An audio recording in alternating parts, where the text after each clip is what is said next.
question of what should I do if my spouse is having an affair. My name is Lee Balcom, and I'm the Internet's leading marriage expert. Now, I've got to let you know that there's no quick fix if your marriage has an affair that's going on right now. However, your marriage can survive. In fact, the majority of marriages that have infidelity actually do survive. And it actually can improve the marriage, believe it or not. In fact, this could be a wake-up call for both of you. If both of you realize that infidelity was possible because something was missing in your relationship, you have a possibility of making it much better. Now let's talk a minute about affairs and what we're talking about. Affairs are often known as a crime of opportunity. In other words, rarely do you set that up. It just kind of happens. It's kind of like the being in the wrong place at the wrong time or the right place at the right time, depending on how you look at it. That just doesn't happen. It needs to have opportunity. Now, there are some reasons that people use to justify their behavior, and the top one is sex. I understand that it's not just about sex, though. It's about feeling wanted and desired. Everybody wants to have that sense of feeling wanted and desired by somebody, and oftentimes that's a major complaint about what's missing in marriages. That feeling suddenly disappears. We may have had it at the beginning of a relationship, but jobs, kids, life kind of takes it over, and suddenly we find ourselves without that feeling of feeling wanted and desired, and that often leaves us vulnerable for infidelity. Which raises the question of what do you do to stop an affair? First of all, recognize that you cannot control another person's behavior, so don't try. Don't try to tell your spouse that they have to stop the affair. You have no control over it.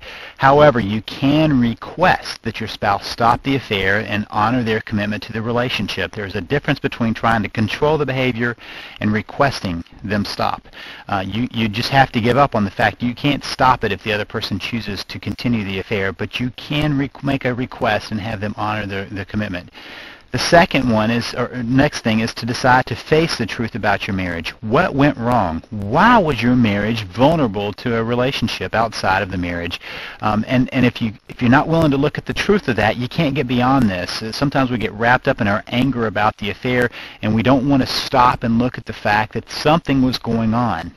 Once you've decided to take a look at your relationship, then you're going to have to want to commit to stay together. You commit to stay together, to re-energize a relationship and move forward. And I say commit because you may not feel like doing that right now, so you make a commitment to do that. It's a choice you make in order to move forward. Now, you have to accept responsibility you have in where the relationship is, not what the spouse did, but where the relationship is. There's a difference between what's happened in your relationship and the fact that your spouse committed infidelity. And I'm not saying that you accept responsibility for what they did, but you accept responsibility that the relationship was at a place that it put it vulnerable for an affair to happen. Then you seek forgiveness for the fact that you were a part of that process that led to that. It's not seek forgiveness for the other person having the affair, but seek forgiveness for where you've been in the relationship or where you've missed the relationship, and then seek to forgive the other person. And that is a tough piece, I know, but forgiveness lets us move forward. And then also avoid becoming the angry, resentful spouse. Sometimes we're so fueled by that anger and resentment that we actually make ourselves someone that our spouse doesn't want to be with, and it actually gives rationale. I'm not saying it gives a reason, but it gives a rationale for them to continue the affair. So avoid becoming that angry, resentful spouse, and refuse to let the affair define you. I don't know how many couples I've had that come into my office and they are the couple that had the infidelity. They stay with that identity so much that they're not capable of moving forward together in a way that will let them redefine the relationship. And if you want to recover from an affair, there's some things you're going to want to do. First, it requires that you understand why it happened. You have to get down to the why it happened, not the reaction to the fact that it happened. It requires forgiveness. Forgiveness is letting go of what has happened so that you can move forward, not so that the other person is off the hook or so that the other person has permission to do it again. Forgiveness is never about that. It's about you moving forward and not being defined, not being caught by what's happened. It also requires correcting the shortcomings of the relationship. So you find what's been weakened in the relationship and you find a way of overcoming that to strengthen the relationship and make it much more than it was before. It requires commitment, a decision to work through no matter what, and a commitment to honor the relationship. And finally, it requires creating boundaries to protect the relationship so this can't happen again.